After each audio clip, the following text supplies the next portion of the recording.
child's nutritional intake and the physical growth. And it's widely established that deficiency in nutrition can impact not only the physical, but also the cognitive. Of course, offers solutions and rational routes to growth, but a child's growth, as I earlier said, is an emotional journey. And it can be tough for dad and moms to actually apply that scientific approach without worrying about what it's going to be, what it takes to raising a healthy, sharp, active child. Many times we say, "Mera bacha energetic nahi hai," ya phir lamba nahi ho raha. Well, lamba hona to something is to do with genetics as well.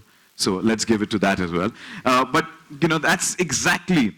These are all the worries about the child's growth in today's day and age, and that's exactly the reason that Abbott's nutrition business in India has launched a new initiative called Grow Right. And as a part of the Grow Right initiative, Abbott Nutrition partnered with experts in healthcare, behavioral science, and nutrition to establish the Grow Right Charter that provides a comprehensive set of guidelines for right growth of your child. And Grow Right is a holistic, simplified information repository for toddler parents in the country, and it educates parents on the right markers for growth. We need to know कि कब कितना क्या ज़रूरी है, कब control करना है, कब किसे ज़्यादा देना है. So that's exactly what Grow Right will give you, a wide perspective towards that. So let's take a look at a quick film that will encapsulate our Grow Right initiative. Can we have the audio visual? करते हैं कुछ रंग संग. Come on, बंद करो ये. But Mama, this is much more fun. Okay. दो हाथ में हम भरते हैं रंग, इस हाथ को ही बनाते रंग. दम दम दम दम दम. Come on, sing. Dum dum dum dum dum dum. अच्छा चलो ये बताओ. 5 plus 3 is equal to 5 plus 3, 9. Oh, let's try again. 5 cherries plus 3 oranges. Add करो. अब tell me please. 5 cherries plus 3 oranges. Oh, Mama, 8. Bum bum bum bum bum bum bum bum bum bum bum bum. Game ये तुमने बहुत खेल लिया. बंद करो अब खेले कुछ नया. But Mama, I love this game. तो चलो घर भागना है इस गेम में भागो.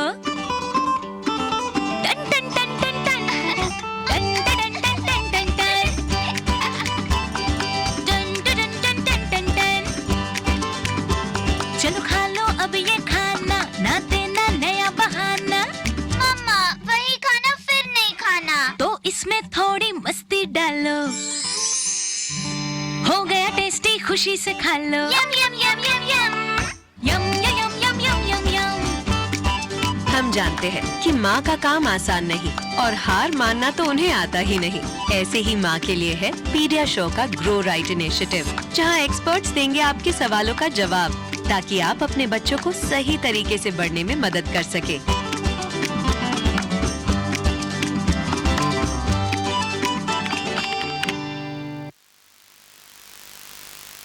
Initiative talks about. And today we're joined by the leading experts who are responsible for putting the Grow Right Charter together. Well, there's a big hello to the baby. Hello, I think she's trying to say hello.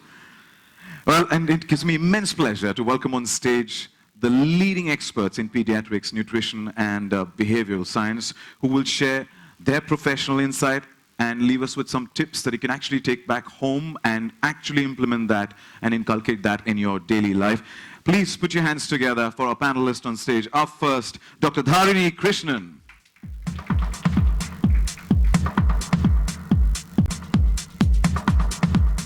And our fourth panelist is a popular actress, fitness enthusiast, entrepreneur, and a proud super mom, witty, spontaneous, and a very charming, who's quite literally got the universe in her palms. Please put your hands together and welcome Lara Dutta.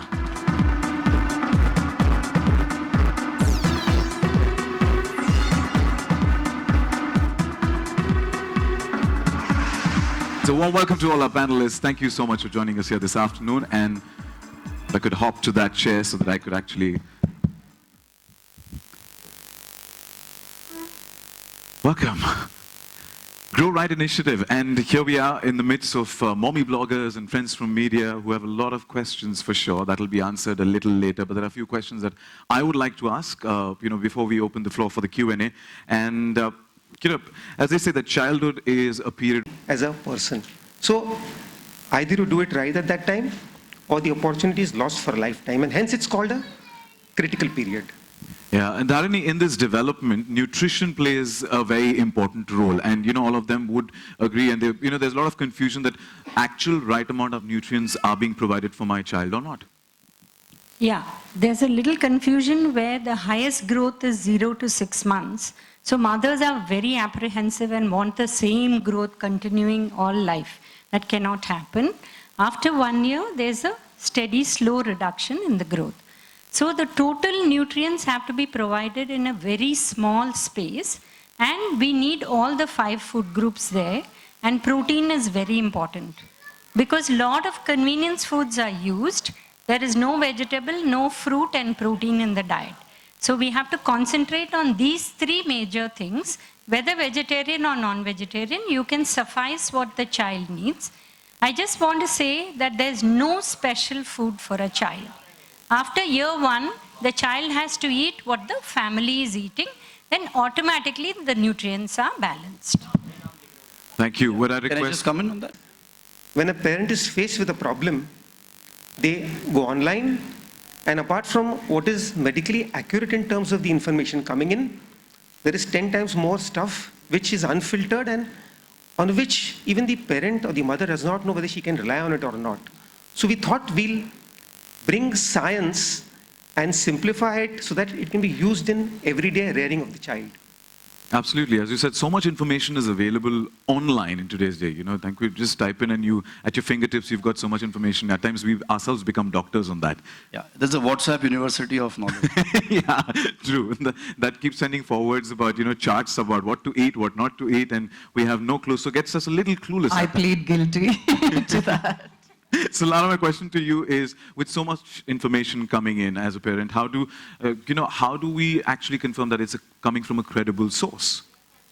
No, exactly. So, I was saying this to the doctors backstage. I think one of the key reasons for me to say yes to events like this is because as a mother, I know how difficult it is to get an appointment with the doctors, be it a nutritionist or a pediatrician. So here I get all my questions answered. I have the best of the experts on the panel. It takes care of all my questions, with everything that I need seen to. But you're right, Sachin, because as a mom, the first thing, I think the day that you find out that you're actually pregnant and are going to become a mother, the first thing that you do is you turn to your best friend, which unfortunately today has become Google. And everything is looked at. The child is running a fever, my kid isn't eating her beans, what should I do? Everybody turns, because at the end of the day, there is such an information overload today. The fantastic thing is that there is so much information out there. But it's such an overload that it is very difficult to understand what really comes from a credible source, or it doesn't. And I think for me, over the years with my kid, raising exactly, a child between the ages that we're talking about, I've been through the gamut of everything that you could possibly go through. And finding, one source to go to. So I think it's fantastic to actually have an initiative like this, the Abbott's Grow Right initiative, and having the charter and the guild come together. And like the doctors are saying, having a one-stop shop to go to that gives you very clear guidelines of dealing with children during this age group. And it's an invaluable source, which I am pretty sure that mothers today in India will find, will be so, just to have points that, okay, this is what I need to do, this is where I need to go. That said and done, every child is different, so you might have guidelines that come down, but how do you implement that with each child? Because each child relationship is absolutely different. But I think if you have, and I think today what moms will gather is, what are those guidelines? How are they implemented? How are they adapted? And so I'm all ears. I'm very happy to be part of this and provide as much practical, experience as I can. Well, there's going to be a lot of information. Use in actual practice with the solid knowledge that there is science and there is emotion in it. Well, very beautifully put there that, he's actually got it from the mums, all those, the experiences. But today's kids would say the other way. My mom teaches me a lot. from toddlers would always react like that, because when they try to get them off their phone, because the screen time has increased, there's a change in trend and environment as well, because they're so digitally inclined, so the phone access is more and the activity or playground activity has reduced. That does have an impact on a child's growth. Yeah, so in terms of the time spent in playing versus the time spent indoors behind the screen, there's a total disconnect. And a lot of people blame the lack of open spaces. The last time I was in London, we had the entire ground open. I went to Japan, they have a ground just outside the station. And then I wondered that, are we lacking in open spaces? The answer is actually a no. You step out of Churchgate station and you have the entire Oval Maidan. You step out of VT and you have Cross Maidan. But all of y'all, if you take a trip and visit any of these Maidans, I only find the lower class children playing over there. And they are the only ones who are doing any kind of unstructured play. All my affluent moms and fathers have sent their children for tennis classes. I'm going to ask Lara whether her son goes for tennis classes. So from unstructured play, we have moved on to structured play. And as a result, the fun has gone out of playing. I used to go down and play from 5 to 8 every evening for 3 hours, and I didn't go to any class to learn any sport. And yet, I may not be the Mahesh Bhupati of tennis. but I enjoyed my tennis. I enjoyed my games. And it didn't matter, actually. When I went out to play in the open air, I developed my gross motor skills. I may have played marbles, but I developed my fine motor skills. I developed how to get along with seniors who are bullies, with juniors, how to take care of small children, how to develop interpersonal relationships, how to learn the rules of the game, waiting for your turn, if somebody pushed you, how to tackle that. So apart from the formal sport that I learned to play, there were a huge number of other things that came automatically. So I think this is where society has made a mistake. You've actually made us take a walk down the memory lane by telling all these experiences. But realistically, in today's day and age, how does one actually control that screen time, and how does actually get them to get out to play? Because it's difficult to get those kids out. So I think he's made it very nostalgic, as you said. Yeah. Right? And got all of us emotional, and rightly so. That's because, and again, I'm very happy you brought it out very clearly, that you see the lower class and the poor socioeconomic class actually doing it, which means the class which can actually afford to do the right things is not doing it, and that's a very important part. And that the reason for that is because the lower classes want their child to perform. And there's this big gap between play and perform that we have to keep in mind. We put our child, like you said, in all these classes, but we want him to win. Even if he goes for these so-called extracurricular activities, we want him to or her to come first. Now, performance really takes the fun out of the play. And all that he described will not happen. You won't take care of a younger kid there if you are more focused on winning yourself. So though we are all focused on being champions, it's not right to be obsessed with it. But having said that, let me come to something even more sinister and nothing to do with nostalgia or emotion. This is fear. And the fear, and I'm saying this very, very openly and with all accountability, I think screen time today for young kids, 2 years old, 3 years old, is worse than narcotics. I'm saying this openly in a public forum. It's worse than narcotics. I work with children with special needs, and I see so many of them who may have had a little bit of the autism gene, but they trip over on the bad side because they've been exposed to screens ad nauseum. And if I have to share one concern with all of you as fellow citizens, as friends, whatever, not just as a doctor, please do everything in your individual and collective might to spread this message across to society that screens are really going to finish off our children. I have seen children behaving like children with autism because they have absolutely no human connect, because from the time they're 6 months old, they're just glued on to their screens. And when I tell the parents, don't do this, you know what's the commonest excuse they say? Doctor, my child doesn't eat without him seeing these nursery rhymes or the screen. Dr. Dharini is here. I'm sure she'll tell us how to get the children off the screen to the right nutrition. But please understand, even if your kid doesn't so-called eat, none of our kids or anybody in this room, their relatives and neighbors, nobody's kid is undernourished. We can say that for sure. Please, for God's sake, get off this addiction. It's been declared as an addiction abroad. Unfortunately, in India, we don't have this. But the guideline is, please restrict, and especially up to 2 or 3 years of age, no screen time is a recommendation. Eat as the elders, like make small pieces of food which the child can pick up and eat. And this is very important because they see and learn. We need to keep the screen time out, and it's difficult, but you have to do it. And I think even the school plays a very major role. The school canteens, what food they offer, that also plays a major role, because partly you eat at home, partly people depend on, schools providing lunch or children buying out lunch even at that young age. So moms need to work with schools to give healthy options. And that's very important, because finally it's your children who are going there, and that works a lot. In fact, every school nowadays have a dietitian also. So those schools who don't have dietitians, the moms have to get in touch and have to do it, because vegetables and fruits are missing in children's diet. So we need to bring it in and make it interesting. Like colors is something kids like. So you can take them along to choose. What we do is children are made to be in the drawing room and we are in, doing something else. You think they should not be part of buying things. They should not be part of things. So even in marketing, if you take them, I remember like kids 2-3 years old used to come for the market to pick up, their own tomato or whatever.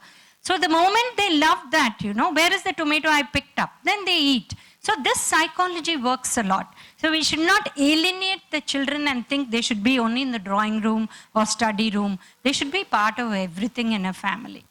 So mom, Time. The focus is of course on time, but there are other aspects. So we say a child who's between 2 and 4 years, the duration of screen time is about an hour and not more than that. But it doesn't apply only to time. It also applies to what the child watches in that 1 hour. The recommendation, as we'll put in our charter, is that it has to be co-watched by a parent, number one. It has to be a quality program. So if you ask me what's a quality program, probably National Geographic. And the parent has to sit with the child and watch and actually explain to the child what is happening. You can have Tom and Jerry, one guy beating up the other, and that comes as a violent message. So the parent has to sit with the child, explain to him the content. Not just that, he has to also explain to the child the relevance in day-to-day life. Because a lot of programs on TV are abstract, and for them to extrapolate it to real life is very difficult. So when I talk about screen time, it's not just time, it's time, quality, and A 3-month-old child, she was able to unlock an iPad, and when all the apps came up on screen, she knew exactly at 3 months old which app to go to that was hers. So she never opened my calendar or my, anything else, but she would open out the, nursery rhymes or whatever was put on board with her. At 3 months old, and so obviously a parent feels very proud when they're saying, oh, my 3-month-old can unlock the iPad. Yeah. These children today, they're born with these digital gadgets in their hands and things like that. First and foremost, how did she get an iPad in her hand at 3 months old? She didn't walk over and pick it up. So here, again, guilty as charged. Why? Because at the end of the day, it's so much part of our lives that our phones, our iPads, everything are lying right next to us, right with us. So you're on a call, bachcha thoda sa tang kar raha hai, haan theek hai beta, ye lo. You know what I'm saying? So that iPad goes into the hand, keep yourself busy, do whatever. So obviously, at that point of time, it is like, oh my God, look how amazing, she knows how to unlock things like that, But again, going back to what Dr. Samir and Dr. Mukesh was saying, between that age, that crucial age of 0 to 2, how much time do you allow a child to be exposed to a screen and what kind of screen time? It becomes very easy, like Doc said, when the child is eating, that my kid won't eat unless she's occupied or he's occupied, watching something. Haan, theek hai, let it, she's very small now, Once she gets a little older and can understand, I'll start taking it away from her. That doesn't happen. There's no way that you can tell a 2-year-old child then, sorry beta, you've been watching iPad or television every day during meal time to get you to eat your food. Now it's not allowed. because then you're going to have to deal with the kind of problems that Dr. Dharini is talking about, which is a child who is a fussy eater, doesn't want to eat, will refuse to eat unless they are occupied. So as a parent, it becomes your prerogative, it's your responsibility. That responsibility starts from day one. It doesn't start when the child gets to 2, when the child is going to be able to understand better. It doesn't happen. We all know, all of us who have kids now know that our kids are smarter than us. They're just born that way. You know, it's now doctrined into their DNA. So it has to happen right from day one. And with Saira, I was here previously at a Pediatrician event for Abbott, and we were talking about screen time. So till now, Saira is now 7 years old. She has on a regular day, I'm not talking about her summer holidays, where yes, that time is increased by a little bit. But otherwise, on a daily basis, she has a half-an-hour window. She can use it to watch any kind of screen, whatever it is, whether it's her iPad or a television. All of it amounts to half an hour. None of it is through meal times. And this is something that I learned, you know, through the years as a parent. To limit that, I put the responsibility into her hands. So at 7, if I want my daughter to get off her iPad and I know that she's had enough and the time is approaching, I ask her, how much longer do you think you want to be on it? And I can promise you 99% of the time, the answer back is, Mama, another 5 minutes. Because for her at 7, 5 minutes is a lot of time. I'm getting 5 minutes to watch my iPad. That's fine. Take your 5 minutes. When it's over, you will switch it off yourself. And that works. It may have become 35 minutes of screen time, but she's taken responsibility into her own hands, and that really, really works. And it's translated into different areas as well with her. So I find for me as a parent, you know, like I said, different children, but that kind of really works, is to give them that responsibility at a young age. Let them make that decision for themselves. You know, obviously the day the answer comes back to me, 1 hour more, Mama, then obviously my entire approach to it will be very different. Then she's got the clock right there. I think she's going to depend on you or your MasterCard or debit card for the rest of his or her life. Child becomes independent right then. Coming back to a point she made, which is probably the reason why most parents, so for example, when I say this to the parents, they tell the child, Suna tumne, you heard? Doctor, please tell him not to watch the TV or mobile anymore. So I answer, your kid is intelligent enough to tell me my dad paid for the iPad. Who are you to tell me not to watch it? What does that mean?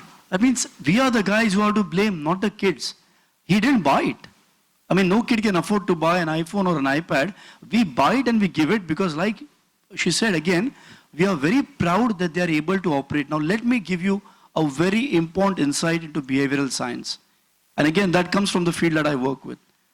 The example that she mentioned about even a 3-month-old child going and clicking that particular icon and not the other apps, and whatever they're able to do with the phone, if you think of it very calmly, you'll understand it is a repetitive behavior. It's all repetitive patterned behavior. And that is exactly the opposite of human behavior. Because as humans, we are dynamic, our moods change, our expressions change, the way we talk changes, and that is a big problem that these children who are so-called very intelligent at using gadgets, they get programmed to be patterned. And that's why they are very poor at human social interaction. And these are the kids who will not assimilate in a classroom, even in the Montessori or the earlier classes, and you'll have a problem that this child is not mixing around with the others, and then you'll be forced to send in a shadow teacher. It's very important to understand that we want the child to interact with the mother, with the father, to fight, to scream, and yes, to get them to learn responsibility and not to be very intelligent engineers at that age. So perish the thought, your child is not intelligent, it's only a repetitive rat. Please stop it. Yeah, they're living in a parallel world of their own. So you have children in houses where there is Alexa. Children refuse to go and interact with other children. They are very happy with their device. And even we as experts, as pediatricians, as developmental pediatricians, are not very clear as to how to handle this phenomenon. But all is not lost. See, we are in an era where gadgets are a part of our life. And they are going to be part of children's life. So banishing it from the life is not possible. So the best solution is the duration, but also the quality. Because it's fascinating how much children can teach you regarding gadgets, regarding their applicability. So it's up to us what you get out of it. So what we do is we guide them in a direction where it's useful for them, useful for us, and yet it doesn't become an obsession, it doesn't become a disease. Just one last thing, and mom bloggers, this is what you're going to be doing 2 years from now. Let me tell you that. The new addiction is going to be, in terms of media and nutrition, is going to be ordering food online. A few days later, another 3-month-old is perhaps going to order burgers. Another 3-month-old, they might order burgers. Because today, you can just go online and order. And I have patients and moms come and tell me that, doctor, you gave me all this great nutritional advice, but my kid just goes on XYZ app and calls food home. How are we going to deal with it? Think about it. Yeah, besides the digital world, another addiction is junk food, which is the biggest, going to be the Crow Right Charter. Are we ready for this? Yeah, because there's so much information that has been dispensed. Was it helpful? Was it beneficial? Yeah, mommy, jo special mommy आई है, आप mommy blogger की mommy. Yeah, on the board, all the questions answered. Yeah, so there's going to be lots more that's going to be offered through the Grow Right Charter, and we shall unveil the same right now. May I request you to please and celebrate, because this is going to be a new guideline to actually get your toddler in the best shape.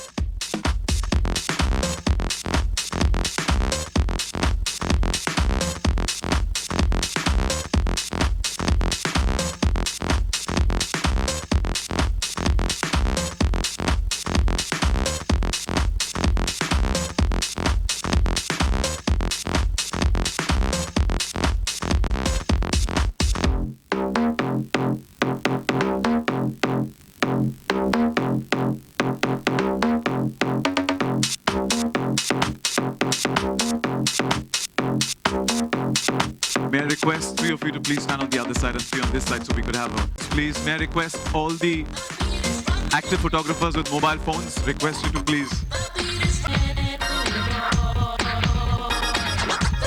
flow for the Q&A, yeah? Thank you. Yeah. हर एक बच्चा, the time it takes different times, okay? I'm sorry, my Hindi is not too good, okay? एक एक बच्चे के लिए एक एक time लगता है. You have to be smart. Smart moms have smart kids, okay? Even if you have twins, each child is different. So at that minute you have to take the call, but don't spoil them. That's the difference, okay?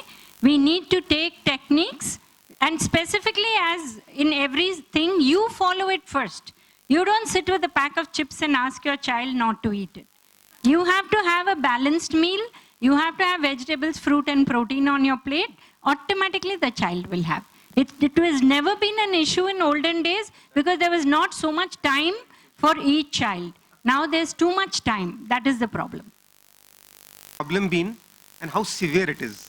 So I think each child is different. If it's a mild issue, which has been a recent onset thing, you can rectify it pretty quickly. Whereas if it's been going on for years, if he's been eating chips for lunch and burger for dinner for 5 years, you're not going to solve it in 5 days. So it depends on how severe the issue is, for how long it has gone on. और हमारे घर में ये रिवाज था कि मेरी बड़ी बहन बहुत ही अच्छी कुक है. मेरी मिडिल सिस्टर काफ़ी ढंग से मतलब पका सकती है. मैं अंडा नहीं उबाल सकती हूँ, ठीक है? क्योंकि मेरे घर में जैसे मैं किचन के दरवाजे पे आ जाती थी तो मेरी मम्मी कहती थी कि what are you doing here, get out of the kitchen. तो I never had an opportunity, I was never given the opportunity. तो and I never felt the need. I left home at 16, moved to Mumbai, and then survived on, love and fresh air and everything else that was available at that time. So when I had Saira, obviously I had Saira at a time where I understood, I'd been through the whole gamut of eating right and everything. So there was, inculcated already a decent nutritious diet that was being followed. But our children are not only impacted by what happens at home, they're also impacted very much so as soon as they start school with what happens at school, what happens in friends' homes, ये सब सारी चीज़ें. तो ऐसे बहुत सारे play dates मैंने organise किए हैं अपनी बेटी के लिए, जहाँ पे मदर्स मुझे व्हाट्सएप मैसेजेस भेजते हैं कि माई डॉटर इज़ अलर्जिक. ये तो पहली चीज़ है. Half the kids are allergic to the whole gamut of everything. They can't eat soy, they can't eat beans, they can't eat nuts, they can't eat milk, they can't eat fruits, they can't eat ये सब चीज़ें.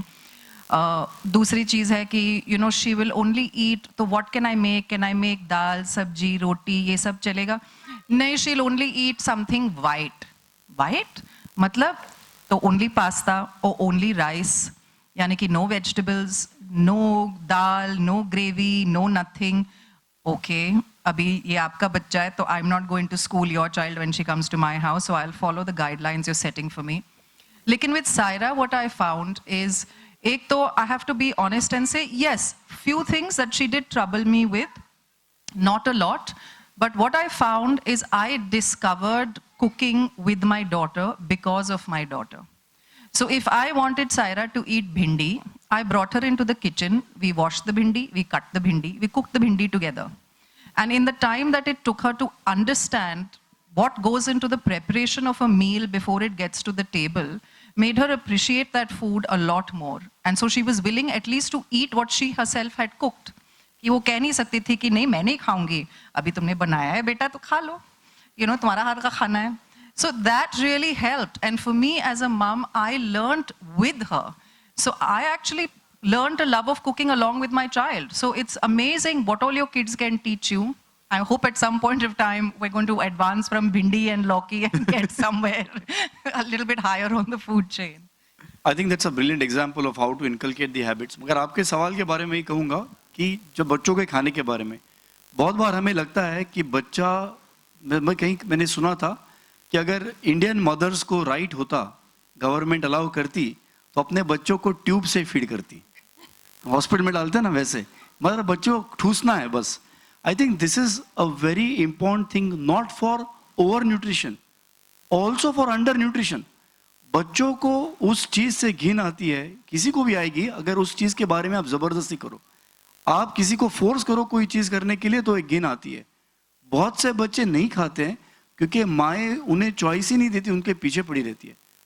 At the same time ये एक होता है कि पूरी plate finish करो, और चार्टर में हम लोगों ने लिखा है कि ये बहुत गलती है कि अच्छा वाह वाह वाह बहुत अच्छा, पूरी प्लेट फिनिश कर दिया आपने, मतलब भूख नहीं है, ज़रूरत नहीं है, फिर भी आप टूसे जा रहे हो.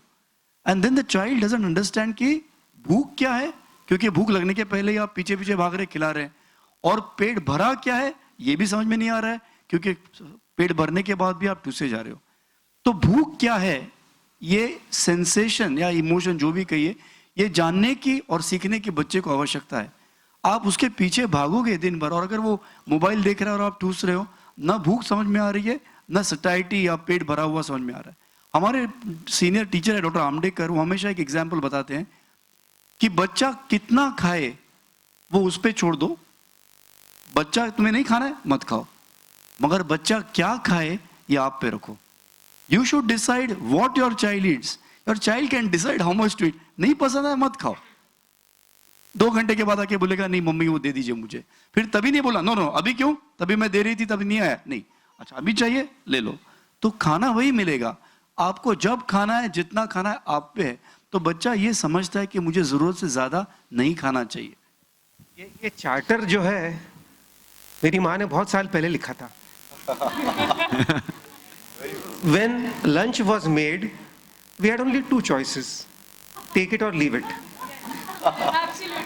She would make good food, but अगर वो नहीं खाया तो उसकी जगह और कुछ नहीं मिलेगा आपको. आप अगर दाल राइस नहीं खाने को तैयार हो, आपको पास्ता मिलने वाला नहीं है. और मैं तो उतना भी बताऊंगा, समीर बोल रहे कि बाद में खा सकता है. मेरी माँ तो बोलती थी अगर 1 बजे खाना खाने का वक्त है और आप अगर 1 बजे खाना नहीं खाएंगे, उसके बाद 5 बजे तक बैंक बंद है, आपकी ट्रेन छूट गई. उसके बाद चाहे आप कितना भी तड़पो, ना तो आपको चिप्स मिलेंगे ना तो आपको बिस्किट मिलेगा. तो मुझे क्या हो गया, मैं सोचता यार 1 बजे अगर खाना नहीं खाया तो 5 बजे तक भूखा मरूंगा. तो मैं चुपचाप 1 बजे जो आता था वो खाता था मैं. तो that is one way of quietly doing it. ये आपने कितने दिन में रियलाइज किया कि ये रूल आप फॉलो कर सकते हैं? बिकॉज हमारे बच्चे 3 दिन 4 दिन चले जाते हैं. नहीं, कोई भी आदत वो ऑलमोस्ट कुत्ते की पूंछ की तरह है, बहुत वक्त लगने वाला है. ऑल्सो ये आदत कितने दिनों में आई है उस पे है. And if you are trying to introduce a new food which is not very easy to eat. अभी मम्मी भिंडी बना रही है तो डैडी भिंडी खाएंगे, मम्मी भिंडी खाएगी, बोलेगी ये भिंडी तो बहुत बढ़िया बनी है लेकिन ये बच्चों के लिए नहीं है. दूसरे दिन तीसरे दिन फिर थोड़ी सी भिंडी आपको थोड़ा सा देंगे हम. This applies to foods that are difficult to introduce. For example, khichdi. बच्चे खाते ही नहीं है. तो पहले दिन माँ खिचड़ी खाएगी, 2 दिन बाद वापस खिचड़ी खाएगी, ये बोली कि ये तो बड़ी मस्त बनी है, फिर थोड़ा सा देंगे उसको. और जब बार बार वो खिचड़ी खाएगा 10 दिन, 15 दिन, 20 दिन, तब वो सीख जाएगा खिचड़ी खाने को. It is like when I was a child, the only food available was the Mumbai street fast food, and then Chinese came in, then Mexican food came in, then Italian food came in, then Thai food came in, and then Japanese food came in. And I'm sure पहली बार sushi खाया तभी कुछ मजा नहीं आया, but now you enjoy it. So it's a question of exposing the child repeatedly to otherwise apparently unacceptable but healthy foods. अगर 2 या 3 बार खिचड़ी खिला के वो थूक देता है आप पे और आप छोड़ देते हैं, he will never learn to eat khichdi. So it's helping them acquire that taste. That's right. Yeah, please. Hi. We have 2 kids, and I really tried the baking stuff, and it really works. I'm going to go back and make bindi today with my kid with the hope that she'll, pick up. So my question to you is, as a mother, I'm always paranoid. I don't know where to stop. Like, what is really right nutrition and where should I stop? Because after bindi is going to be jowar ka roti and oats and stuff. So what is it that you follow, and where do you think that my child, Shara, has been fed well and she's getting the right nutrition? And my second question to you, doctor. Mike, a little closer. My second question to you, doctor, is how can Pediasure help with low immunity? Because my children fall sick so often, despite me thinking that they're eating healthy. So these are the 2 questions I'd like to know. So I think Dr. Samir said something a little while ago, and that's so true, that none of our children are going to die of hunger. This is for sure. And today I find that you have fewer and fewer kids who come to you asking for food, saying, Mama, I'm hungry, can I have something to eat? Invariably, it's the mother asking, Beta kuch khaoge? I'm not hungry, Mama. Nahi, but you eat this because it's time now.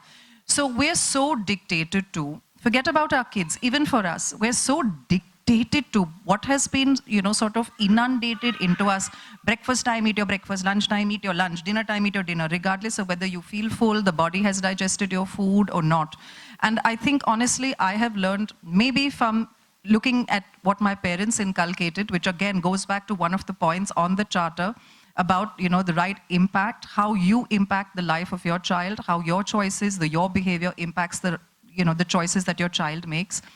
So for them, my mom and dad were very clear, exactly that. If you're not going to eat at the time that this is given to you, you can eat 2 hours later, but the same food will be given to you. You're not going to get anything else. So I think for us to find, today the problem is that it's become very easy. Accessibility to foods has become very easy. Even for us as parents.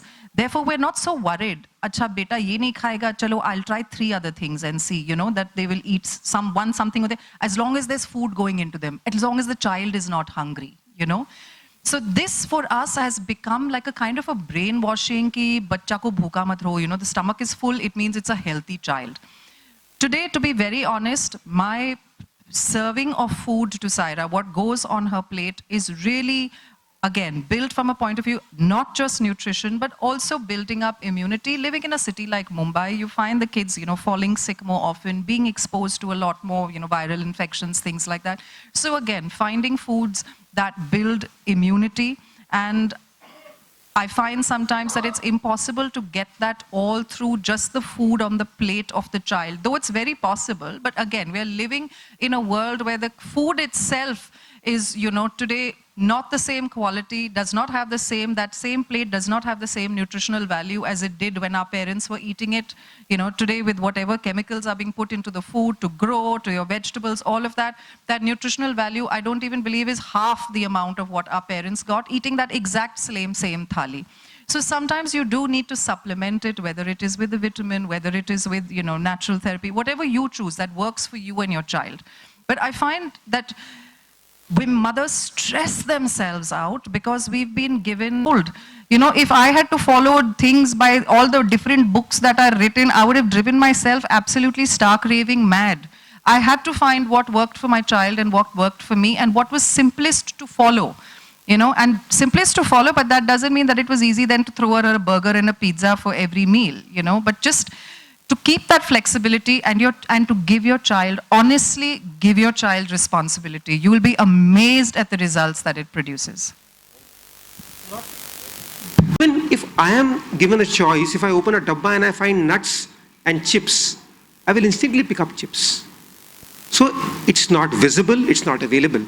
Now, when it comes to this recurrent falling sick, okay? Firstly, small children's immunity is still developing. So they are bound to fall sick more frequently than what you and I would fall. And if a lot of them is just a cough, cold, we know that small children can fall as sick as frequently as once a month. Up to 8 to 10 episodes in a year is a normal pattern in children. And it's more so now with daycares, with creches, where children come in contact with children. My mother did not send me to school till 5 years because there was no school available for smaller children. Today I find pregnant women going to schools. I find babies who are 3 months old who are attending school. And I don't know what they're doing over there. So they are exposed much earlier.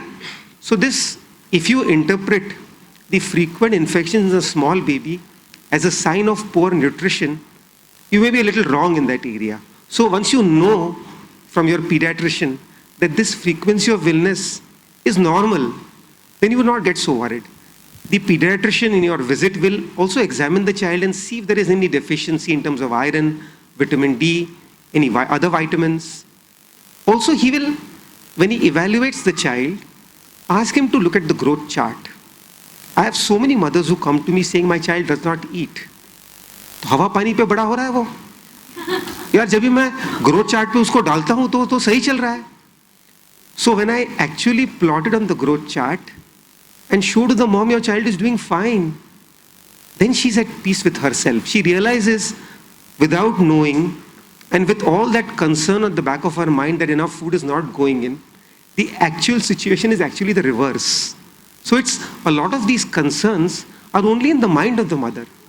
So once you can evaluate the child and see he's doing fine, then you will be reassured and then you'll get the confidence to put into practice what we are telling you in these instructions, because some of them are rather strict. Yeah, there are two things in a child's food, anybody's food. It is macro. Well, apologize to intervene. There are a lot of time for one-on-one questions as well, so because we are short. और everybody is there to tell you, अरे आपका बच्चा इतना दुबला कैसे है, आपका बच्चा इतना ही खा रहा है, वो भला आपका बच्चा इस मेरे बच्चे से कमजोर कैसा, वो वाला एक हिसाब आता है. I think moms have so much to do today. They have to take care of so many things. They are professional, they are working. I think you must understand this guilt perhaps makes us do so many things which we would not reasonably do. I think as long as your child is doing well, understanding things, playing with others, getting along, averagely good marks in schools, I don't think you should hold yourself guilty. The child is not an examination for you and his growth is not your report card. I think keep that in mind. Absolutely. Well, with that note, I hope a lot of information has been dispensed and has helped you and put your worries to rest. Thank you to all our panelists. Thank you so much. Thank you, Dharini. Thank you, Lara. Thank you, Mukesh. Thank you, Samir, for your contribution. Thank you so much. Let's have a huge round of applause. So much. Thank you so much. Thank you. Well, they will be available for one-on-one interviews.